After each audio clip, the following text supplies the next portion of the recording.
Hello everyone, and welcome to your NARSA weekly update for the week commencing Monday, the 19th of January 2026. It's Gary here again. That was quite an interesting week for a whole variety of reasons in Rangers land, and I am delighted that we're almost back to league action here once we get that nuisance of a European campaign. Do we even call it a European campaign when it was just a mess? Do you know what? I haven't even actually checked the league table. I think we're second bottom the last time I seen it, like just by goal difference or something like that. Yeah, not our best work, and not really a surprise the way that things were managed at the club in 2025 leading up to and including the campaign in and of itself. But once we get that out the way, we're back to a big bumper weekend, which I'll talk about a wee bit once we get to the game segment here. Quite an interesting week overall, as I say, but the key part of today is that we have a bumper episode today where I'm going to be making some VIP announcements, both VIP in terms of the MC and some parts of the entertainment, and also the thing you probably care a wee bit more about, or the most about, is the ex-players that we have secured thus far. And I'll talk a wee bit more about the process when I get to that point as well. But yeah, normally if we were announcing these a wee bit earlier, it would have been, we'll announce one per week, really let it soak in and such. But time is kind of the essence here, and we need to get going to make you know and understand, or to help you know and understand what your experience is going to be like when you're there. So yeah, exciting. I'm very, very excited to get to talk about that. But prior to that, we had another couple of welcome additions to the squad, and it looks like these are contenders. I was going to say walk-ins to the first team, but I don't think anybody's guaranteed a walk-in to the first team, certainly not in this Rangers squad. So I think, certainly contenders, not fringe players or squad players or make up the numbers, players that we might need at certain points in other seasons, or might have needed at certain points in other seasons. We're now in a spot where we're saying this is what's needed to bolster and enhance this experience that we have in the first team, or this position that we have, or these stats or facts or execution factors and such. So that's exciting. We weren't 100% sure what it was going to look like, but we got two Romans over the line to help us at left back. Who knew that if you needed a left back, you just have to go and actually buy them and not just sell all the ones that you've got? Maybe a wee point of note to Mr. Thelwell and co for their next gig if they get one.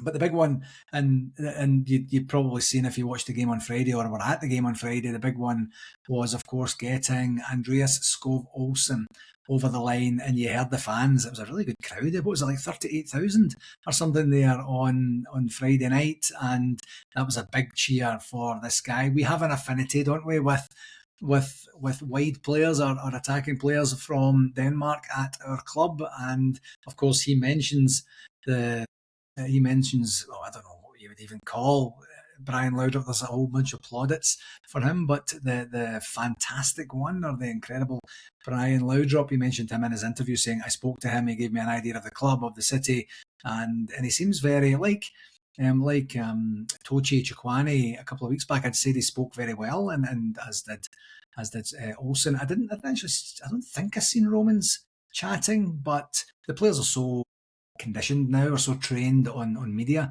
stuff, that it's easy to get it right in the beginning. But I don't know, I look beyond the words a wee bit and see their body language, and you can kind of tell and see and feel via their delivery as to how genuinely excited they are, and they all seem to be excited, the ones that I have paid a bit of attention to. Anyway, we also did see Lyle Cameron going out the other way with a loan move to Aberdeen. And I don't know about you, but I was kind of, I don't know if we've ever done that. I don't know if we've ever genuinely loaned anyone to Aberdeen, because we've got our rivals in terms of, obviously, Hearts are there this year, but typically, in terms of the rivals that we really don't like, I really don't like, I'll just put the caveat out there, it's that mob from the East End there, and Aberdeen are not too far behind, quite honestly. So for us to loan a player there, I don't know how much. I mean, there's obviously business to it, where when you're loaning a player, you're contributing to some of his wages, and there's certain other conditions that are probably in play or in place. But it was odd. I don't know. Maybe somebody can tell me whether we've ever loaned anyone to Aberdeen before, but they don't like us, and we don't really like them. And maybe Cameron gets a wee bit of a pass from their fans because he's only been here for a short period of time and hasn't played that many games because of his injury record. So not sure, but we were thirsting and craving a wee bit of Scottishness in the squad. These signings that we've done in the last week or so have not been Scottish. To let someone go who certainly showed a wee bit of promise for us in the times that he played seemed a wee bit odd to me, but you have to trust and know that. How many times have we said that about managers over the last 5 years? Danny Rule has earned the right for us to trust what he's doing, and if he thinks it's the right thing to do, then it's the right thing to do. And obviously the player and their agents and family and such have agreed on that as well. And one other key thing that he said, I think it was after the game on Friday, where he had said, we're not done yet. We still have some activity ongoing, and you can never guarantee these things, but hopefully we'll get some more players over the line, basically, and give us an opportunity to really have a bit of variety and depth and quality and depth in the squad between now and the remainder of the season, which we've put ourselves in a really, really good position to be able to be part of the conversation for challenging for the title. So we don't want to let that slip by having a terrible window. The only wee thing that I've got, folks, is a wee bit of a concern, and not to pour any sort of, or put any sort of dampener on the great work that's been done. I did mention last week and the week before it was very quiet, and now we've got 3 quality players, and there's certainly 1 quality player and 2 that we have to imagine are quality. I don't know much about the other 2 other than Olsen, and it's one of these things where you're in a situation where you can break or at least damage the harmony that's already been created, and there has been harmony created in terms of the results we've been getting, in terms of the performances we've been putting in terms of some players finally starting to look like they're going to realise the potential within the club, within the team, and the game at large, actually. And if there's too many changes, then you could kind of maybe upset that. I know that they do all this profiling and there's a whole bunch of interviews and such that go with that, but it's not until the rubber really hits the road and they're there and they're training and they're playing and they're performing and seeing and feeling what the fans are like, and that rapport between them and the fans and such. It's going to be interesting, because there could be too much change, and then all of a sudden it gets clunky and disjointed, and then we're in a worse position. So hopefully not. Again, we'll trust the manager on that and see what that looks like, and then we'll take it from there. But creating harmony is not as easy as people think it is, and sometimes there's a wee bit of luck, and sometimes there's a wee bit of good fortune, and hopefully most of it is based on intention of their character and of how and where they've performed before and what type of style of teammate they've been and things like that. So fingers crossed. On to the game segment for last week. Of course, the only game we had last week was Friday night, and that was at home to Annan Athletic in the Scottish Cup, and we ran out 5-0 winners there. A hat-trick for Bojan Majowski, a really, really good header from Kieran Dowell, and an absolute peach from our goal-making. I mean, if it was Majowski scoring, what is it he scored? Is it 4 and 5 games or 5 and 6 games? I think it's 4 and 5, something like that. Asgard I'm talking about here. If that was Majowski or Chermiti doing that, we would be like, yeah, we've got a great striker. It's a midfielder that we're still kind of making our mind up on a wee bit. So we're like, okay, all right. But I've said before, there's a player in there that absolutely is a player in there. Very quick feet. And it seems like he's certainly contributing with the goals that he's providing, and better players run about him, or maybe to complement some of the things that he doesn't do that well. You just never know. But it was interesting at the beginning of the game, because I don't know who the commentator was on Rangers TV. I sent a couple of texts to try and find out, because Tom Miller wasn't on, but I didn't get to know who exactly that was. Of course, he was partnered by Andy Little, who's always good for the analysis. A wee bit of a lacklustre start. Then when we got the first goal relatively early on, what was that, like 10 minutes, 12 minutes, something like that? And then you're kind of like, right, okay, this is just no injuries, get some game time in the legs, like I mentioned last week, and then give ourselves the best opportunity to progress to the next round. And that's exactly what we did. Great to see Majowski getting back among the goals. Of course, he he gets those goals that he got a wee while back there, and then got injured again just after. And thankfully he's back now. Hopefully that will be a good boost for his confidence. And just to see the set pieces working again is really, really effective. And credit to An Athletic. Sometimes these guys can come and just decide, my legacy from this game is going to be booting a Rangers player up in the air, and then all of a sudden you've got an injury. I remember years ago, it was Hadji.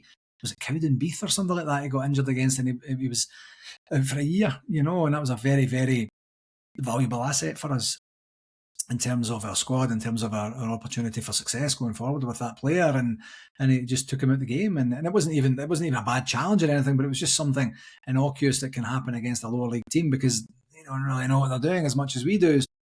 Thankfully, they never, so credit to them and their manager for that. But they had a plucky start, and they certainly put us under a wee bit of pressure, made us think. It certainly wasn't a stroll in the park.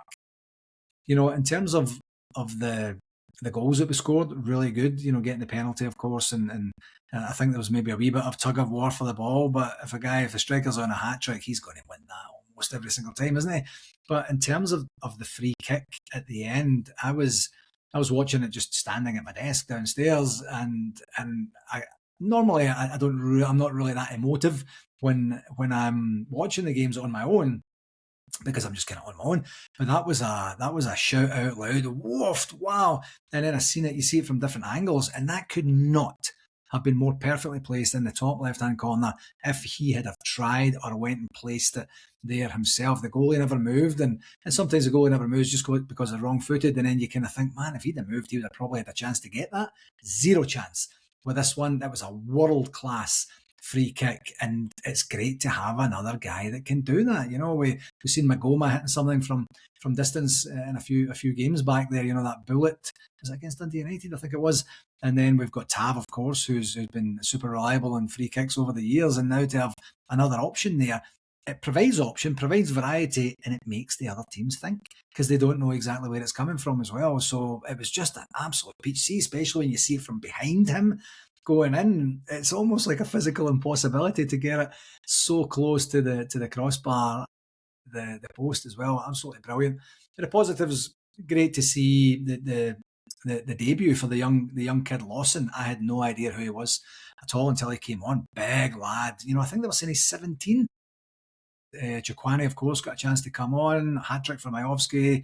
Good to see Kieran Dowell get amongst the goals. You would imagine he would be leaving this transfer window, so to leave on a bit of a high like that would be great.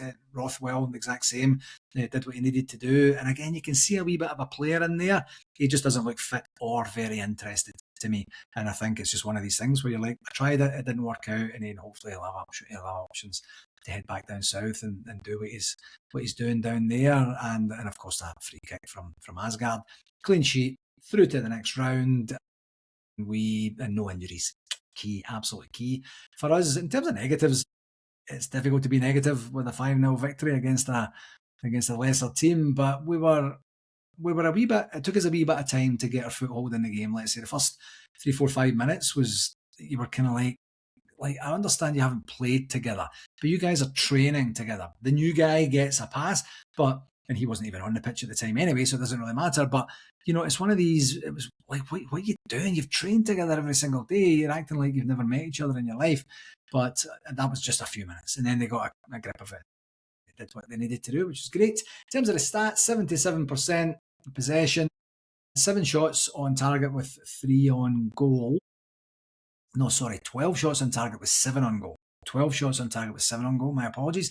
That was versus they had 3 shots on target with 0 on goal as well. So Liam Kelly didn't have anything to do there other than mopping up a few things at the back. In terms of the referee, Duncan Nicholson, I don't really know the guy at all. I just caught his name when the commentator mentioned him later in the game, but don't know him. He did okay. He waited. Sometimes they wait a wee bit late to get the book out, but he did what he needed to do. No real complaints there. So he gets 7 out of 10. And our just rewards for getting through is a game against either Stranraer or, sit down for this part, Queen's Park. And that probably still creates a bit of a shudder in you if you remember what happened last year. A lot of people have tried to block that out of their memory, but it'll be a good opportunity to, I don't know, I guess the sporting excitement context is to gain revenge, to exact revenge on Queen's Park. They did what they did, and we have to live with what they did. And I was shocked and embarrassed that it happened in my lifetime, and I'm sure everyone that was involved with it was as well. So we got an opportunity just to bring them to Ibrox, to slap them all around, give them a similar result as we did with Annan, and then move on to the quarterfinals from there. And those games are going to be played the first full weekend in February, the February 7th-ish, something like that. So we'll see what that looks like. In terms of games for this week, as I mentioned earlier, I've been pronouncing, I was saying Ludogorets, but it's actually Ludogorets, something like that. I was missing out the wee goal part in the middle, and that's this Friday. This Thursday, the 22nd of January, 8 p.m. UK. So that's 3 p.m. Eastern Standard Time kickoff. Last home European game. We'll obviously want the 0 injuries. It'd be great to get 3 points there, get some money in the coffers, keep the win streak going. That's 6 wins in a row. It would be nice to make it 7 and then 8 on the weekend. And the weekend's game is Sunday at home to Dundee at 10 a.m. Eastern Standard Time on Sunday morning. Now, the interesting thing, that's the last league game of the month. I'd mentioned that, I think, last week and maybe the week before as well. The interesting thing about this weekend is that mob are playing Hearts this weekend. So something's got to give there. Personally, it would be great to see a draw as long as we win against Dundee and we won't take our eye off the prize. I don't think Danny Rule has that in him, to be dead honest, which is great. Absolutely great. So it's going to be interesting. Now, my understanding is that when Hearts got put out of the cup, interesting to see Hearts and Hibs both get put out of the cup on the weekend there, and Livingston. And, so there's some teams out that might have caused us problems at latter stages of the competition. But my understanding is that I think both Devlin and Shanklin went off with injuries in extra time on the weekend. So that's going to be great to see the toils. They're starting to take their toll. We've had more than our fair share of injuries this season. So I don't really have any sympathy for them whatsoever.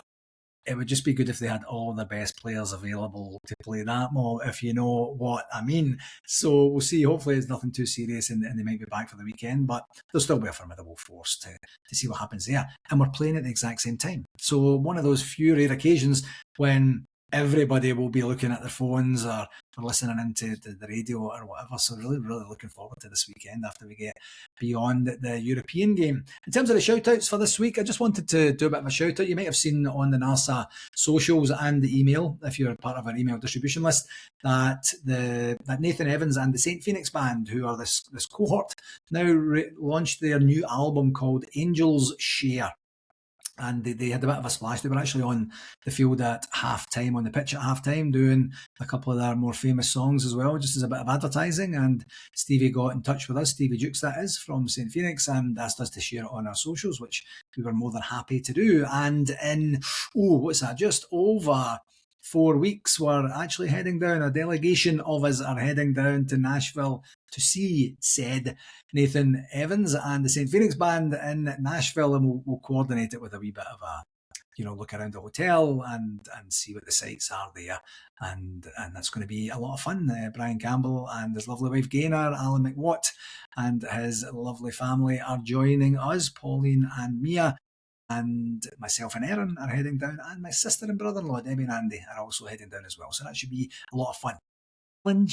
Challenges, that's Old Firm weekend. When we booked it, we were in the toilet and we're kind of like, it's just going to be one of these nonsense Old Firm games where we want to beat them, but it's not really for anything. Then Danny Rule does Danny Rule stuff, and now I'm kind of thinking, I'm going to be watching it in a hotel room in Nashville when I really want to be in Calgary watching it with all the Bears up here. Good problems to have, definitely first world problems for sure. Just another reminder of NARCO and the NARCO event that's coming up here in, that must be just about 3 weeks or so, February the 12th to the 15th on, I just said February, didn't I? The 12th to the 15th. And most of it is going to be in the old Bull and Bush pub. There's going to be golf each of the days there. There's going to be the Hearts game, big one for us. That might be our opportunity to take over at the top of the table. You never know how things are going to go over the next wee while. And they will have that at the Kakalaki Loyal on the Saturday morning. There's going to be a curry night at the Masala Indian Bistro down there as well. Lots of cool stuff happening. I'll leave the email address there, but it's NARCO, NARCO, NARCO2025 at outlook.com. For any inquiries, that will go straight to Andy Burnett, and he will give you the details that you need if you're interested there. Another shout out for Amanda and Jason Jr. Ross, who are running the London Marathon on behalf of the Royal British Legion, and if you want to support them in their endeavour, that would be very, very much appreciated. And another shout out, I was actually going to try and get Colin McCabe from the Dubai Loyal onto this week's pod, and today has been an absolute whirlwind. I had lots of free time in my morning to structure what I was doing, and then work stuff happened, and I'm kind of rushing this so that I can get back to work and get some work done and things like that. Yes, I have my own business, I'm working for myself, but I work for clients, and when the client needs something, I need to be able to provide it to them. But that's the spirit of today. So I didn't get a chance to get Colin McCabe on, but just another reminder that they're having a Legends weekend in Dubai on the weekend of the 30th and 31st of January. So I'll maybe try and get him on next week if I can. And he has the legends that are Graham Souness and Mark Haitley, Ian Durant, and it's going to be emceed by none other than great friend of NARSA, Mr. David Edgar. So it's going to be a lot of fun, and they're having singer Robin Keane over there as well. Going to be really, really good there if you're interested in heading to Dubai and celebrating with the folks over that weekend. That will be a lot of fun for you, I'm sure. Okay. Convention time. This is what you've all been waiting for, or most of you anyway, I am sure. First off, I can confirm that it's 142 days and 20 weeks. Next week, we're in the teens. And that is until, of course, Nashville 2026, June the 11th to the 14th. The tickets are out for sale. They're always on the show notes. You can go to NARSA and the NARSA website, narsa.ca, navigate straight to the ticket site, and it's a seamless process to book your tickets. Same for the hotel as well. And we are still in the process of working the itinerary around the World Cup festivities that are happening there, and still having a feel and flavour for what it is we're doing to make sure that you still have a NARSA event. It feels like a NARSA event. We're not just completely bypassing all of our traditions just because the World Cup's on, and more will be shared about that over the next wee while. The main thing being for us shaping the Saturday night. It's going to be an 8 p.m. Nashville time on the Saturday night for the Haiti game, the opening game for Scotland in the World Cup. So we're in the process of really working around about that as well. So announcements, get to the point. Gary, is that what you're saying? I am absolutely delighted to announce two very prominent, significant figures from the 9 in a row era, and then some of the entertainment parts. So the first person that I'm delighted to announce, and I don't believe that we've had him at a NARSA event, certainly not since I've been involved with NARSA back to 2008, and that is Scott Nisbet. Scott Nisbet is going to be joining us at Nashville, and I think, honestly, folks, based on the interactions that we have had with Scott, I think, and I didn't think this was going to be possible, he's more excited about this than we are. And we're pretty excited about this as well. He's been an absolute joy and delight to deal with. If you follow Scott on social media, you'll see he's just got this energy about him. It tells an absolutely brilliant story. And he was a key part. If folks remember Scott in that era, that goal against Bruges, the celebration afterwards, and the kind of, what would you say, the cult hero status, but certainly very, very loyal to us there at the early stages of the Souness revolution, and just an absolutely genuine, great all-round guy. So Scott Nisbet, I am delighted, our first confirmed ex-player VIP guest for NARSA 2026. And the second one on the 9 in a row theme, a returning guest for us, is none other than Mr. Davy Robertson. Yeah, Davy Robertson is super keen, very excited to be with us. Maybe just a wee bit less so than Scott, but Scott is up in the hyperspace, and Davy's just kind of on the moon right now, which is great for us. You'll remember if you were in Vegas in 2022, Davy was there as well. Absolutely brilliant to get to know him and get to know his stories. He was one of the interviews that we had when we used to do the NARSA interviews on the podcast a number of years back now, and brilliant story, great storyteller, very, very passionate still about the club right now. And I think we did some research, and he was number 4, number 5 on the all-time appearance list in terms of 9 in a row for us. So a big deal to get David Robertson joining us as well. Many championship medals. One of these kind of quieter guys at the time, but has grown in stature since he's left the organisation, the organisation. Listen to me, because I was watching NFL yesterday. I'm getting all American here.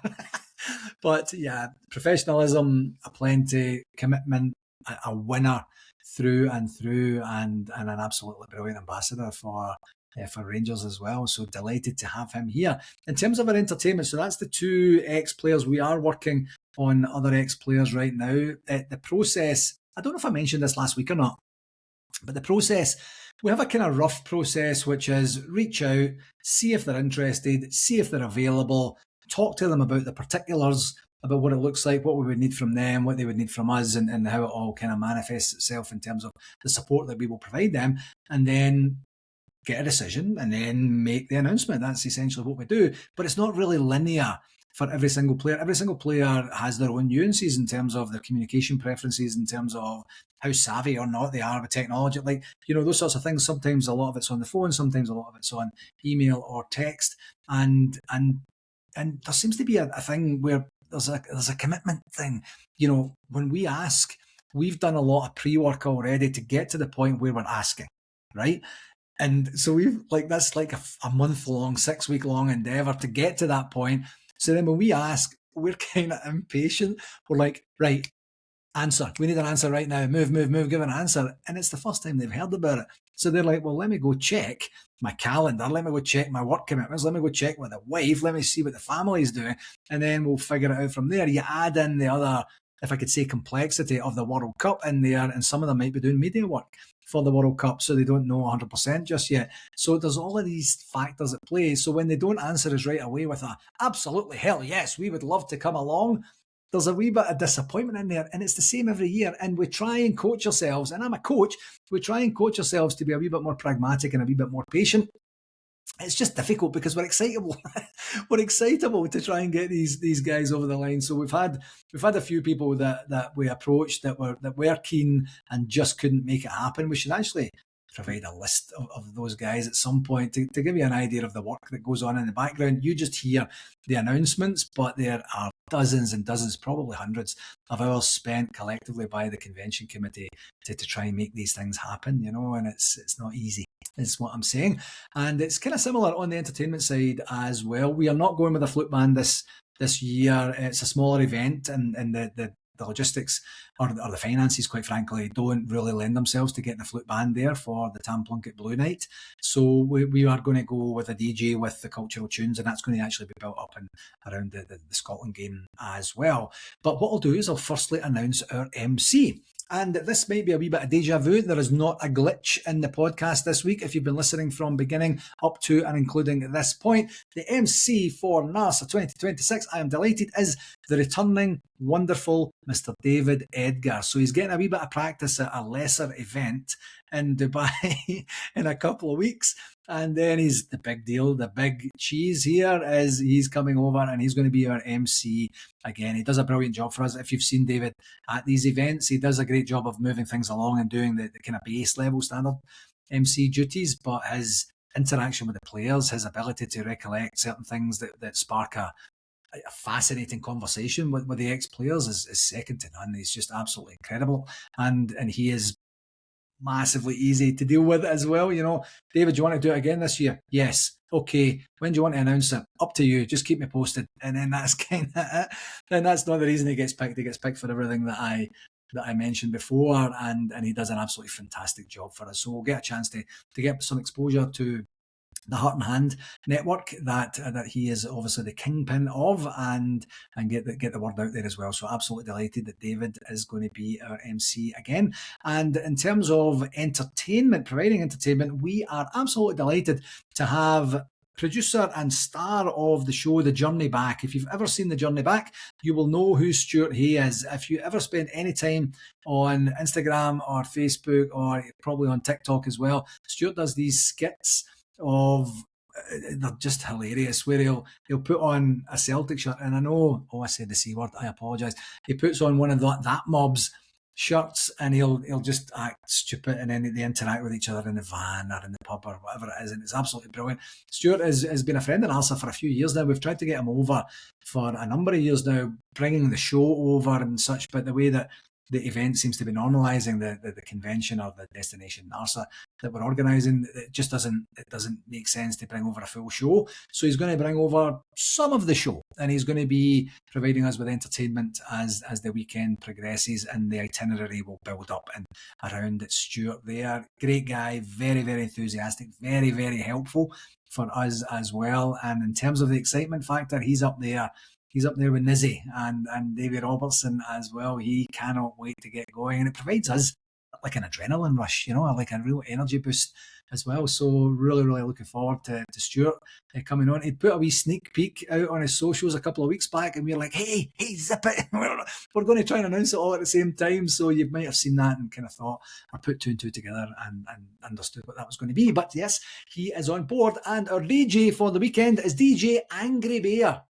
And that is a self-title from this particular guy, and it's absolutely 100% prescriptive of the man himself, and that is NARSA's communication director, Colin Bowman from Orlando Rangers Supporters Club. He did the predominant amount of work on the DJ setup and such for Kissimmee 2025. I was going to say 26 there, and he did a great job, and he's agreed to be our DJ for the entire weekend, which is great. He's going to drive over there, and he has all the equipment. He's going to get himself set up, and more importantly, he has the cultural playlists that we all know and love, and he's going to build up a really good set for each of the nights that we are doing. So we've got David Edgar, MC. We've got Stuart Hay from an entertainment perspective. We've got DJ Angry Bear, aka Colin Bowman. We have 9 in a row cult hero Scott Nisbet, and we have 9 in a row legend David Robertson.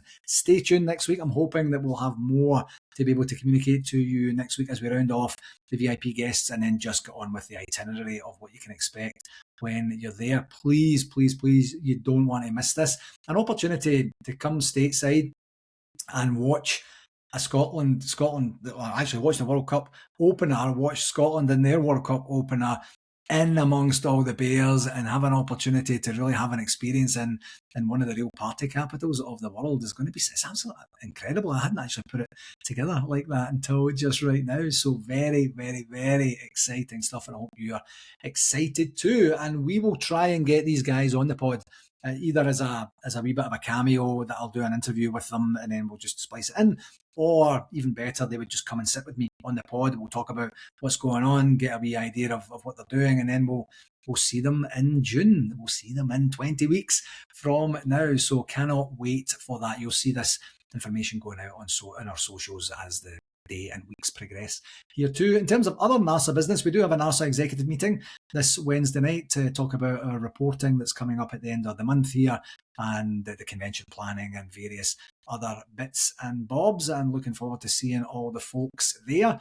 Communications, there was a Gers guide, like there always seems to be when we win, which is great. And for today, we have an Inside Ibrox chronicling the Annan Athletic game from the weekend, and we have the Rangers women's team highlights from their return to league action on the weekend there, and they did that with a 2-1 victory over defending champions Hibs. Hibs are now, they are way behind in the league there, so they're probably out of it now, but it was one of these kind of clunky games. I think Rangers went 2-0 up at one point, and then Hibs got a player sent off, and then the game just gets clunky, it becomes awkward, doesn't it? And then Hibs brought a goal back, and it was a wee bit more fraught towards the end, but very, very valuable 3 points, and that really sets up a blockbuster game next week at Glasgow City for the women's team, who are still 7 points ahead, and Rangers in that mob are locked on 7 points behind. I think they're on 34 points right now, and the Hearts are 3 points behind, but they have a game in hand. You would imagine they would probably win that, and then they would be up. It's kind of tight in the running for second place right now. If Rangers can get a result next week, then that really puts 4 points behind. That's nothing in that league when you get to the tail end of the league, where all the best teams are playing each other when they do that kind of split type arrangement. So great stuff. Just keep the victories coming, and hopefully that'll bode well for a really solid championship charge towards the latter end of the season. Tomorrow we have the loan review, of course. On Wednesday we have the press conference for Ludogorets. Yeah, I'm looking forward to only saying that one more time next week on the games recap, and then we'll just put that one to bed. And then, of course, the game at home to Ludogorets on Thursday. Not a lot going on Friday, Saturday, then Sunday, of course, we have the Dundee game at 3 p.m. UK kickoff time, and then the women's game against Glasgow City, as I mentioned, is a 4:10 kickoff. Unfortunately, once again, both teams are kind of clashing with each other, which is odd, but that's just one of these things that the schedules, I guess, don't pay too much attention to. That's one of these annoying things, let's just say. So that will do it for this week, my friends. I hope you've been given the information you were looking for. I am sporting my Montreal Rangers supporters t-shirt today, or I should say polo shirt today. And I did get a wee bit of criticism from none other than my love Erin on the weekend there, because I had my polo shirt buttoned right up to the top last week, and she's like, what are you doing? The challenge I have here, folks, and it's a good challenge, there's a lot of the t-shirts, polo shirts that I have from years gone by are a wee bit bigger. I am svelte now because I look after myself, so they're a wee bit bigger. So then when I have it open, it's like a big balloon or a boat or a kite on me. So I don't want it to look like that. So forgive my fashion faux pas, I guess is what I'm trying to say here. But yeah, these guys gifted this to me, and when I went to visit Montreal a number of years back, and there might be a wee Montreal trip in the offing for a wee bit later this summer if I can afford to go out with Hammy and Alex. So we'll see what that looks like, and then maybe I'll get the most up-to-date polo shirt when I'm there. You never know. But thanks very much to Derek and Ali and all the boys out there. Derek was there at the time. Ali's now the main man there. Please, as always, like and subscribe to the YouTube channel. I know it sounds very cliche when I say that, but it really, really does help us out. It helps out Stephen in his marketing and sponsorship portfolio to be able to say, this is the reach that we have. These are the numbers of subscribers you will be reaching when we get to those spots. And on that, we actually do have basically, I think it's a three-pager of offerings that we have from a sponsorship and marketing perspective. You can sponsor the pod. You can sponsor certain sections within the pod. You know, the game segment is coming to you from Gary Gillen Coaching, where you go for all your coaching and educational needs, something like that. Quick plug there. I'm not going to pay any money for this. I'm doing the pod. It's a wee bit of a given rite of passage for me for today. But you can sponsor the pod. You can sponsor any of the evenings of the convention. I keep saying convention, of the event, the Destination NARSA for this year. You can get some real estate on our website, on our socials. You basically tell us what you think we can help with, and we will have a conversation and we will make something work for you. So you'll see that coming out on the socials. We'll probably email it to our distribution list too. So thank you very much to Stephen for putting all that together, for Colin and his help in reformatting it and making it look super crisp and professional, and to everybody else for their input to get it to that spot where we have some good quality offerings and not very expensive. If you're looking for international exposure, please get in touch, and we will do what we can to give you that international exposure and help us, give ourselves a wee bit of a foothold in terms of monies coming in to make the events that we put on a wee bit more quality based. So that's the overall plan for that. Okay, my friends, that will do it. Thank you very, very much, as always, for taking the time to tune in to this particular episode. I hope it has been valuable, and as I always ask, please do share it with someone that you think might enjoy it. And until next week, Thursday will be Thursday. Be nice to get a win. As I said earlier, not overly fussed, no injuries, and just keep going. Sunday is the big one in a variety of ways for us, and 3 points is an absolute must to keep this wonderful train, Danny Roll train going. So let's keep it going. Until next week, please do take care of yourself, and I will chat to you then. Follow.